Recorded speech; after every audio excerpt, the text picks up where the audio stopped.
Vain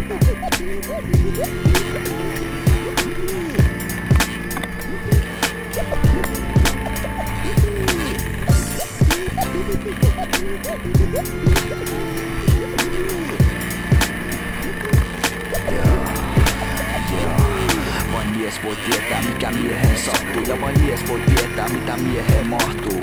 Meillä kesti hetki tajuta et seksimiesten kanssa lisää nautintoa moninkertaisesti. Mut hei, se löytää joka jaksaa etsiä. Se taas todisteetti, tässä on 3 esimerkkiä. En ois koskaan uskonut et jotkut paikat ihmisvartalossa voi olla niin kosketusherkki. Te ootte opettanut mulle paljon uutta, niin monta eri tapaa käyttää suuta.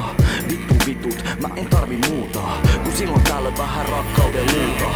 Saan teidän kainalosta joka aamu herätä, enkä kaipaa enää takas vanhaa heteroelämää. Mä haluun teidän kanssa vaan kokemuksia kerätä, yhdessä kohti huomista, kohti homojen kevättä.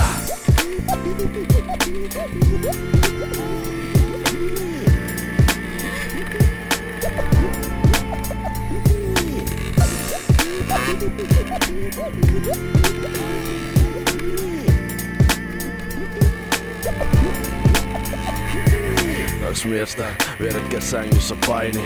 Tää taidetta eikä tähän tarvi naisia. Moni jo kaapista ulos astunut. Moni toisen miehen hyvädystä kostunut. Rakasta tätä, rakasta miehi. Nyt voimakkaita lihaksi peniksi pieni. Koko ei merkkaa vaan ne hellät otteet. Mies mä haluun jutella ja antaa pelkkä tunteet. Vapaana miehi sen sydämen. Se piirakunnan miehi, mä tiesin yhä se. Kun tuli takasulu ja halusin rakkautta. Ilta voida viedä loppuun vakalusin kautta.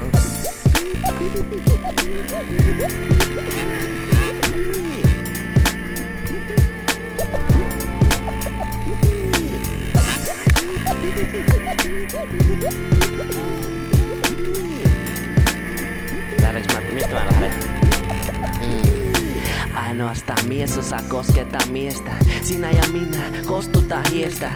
Mun mielestä oot tosi lutunen, kun heräät sun vierestä. Olo on niin kotonen, Pekka. Sä todella kosketit mua, Pekka. Taisin suhun rakastua, mut en uskalla vielä sitoutua, joten Pekka, annetaan tää jutun hautua. Herää, mut sä nukut vielä, teeskentelet vain.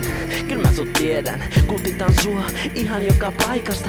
Olet hiljaa, puret hammasta. Yhtäkkiä sun sulonen nauru kaiku kattuhuoneistossa. Hetkessä oot syvällä meikä suolistossa. Se tekee siellä ihmeitä, myötäile sun liikkeitä.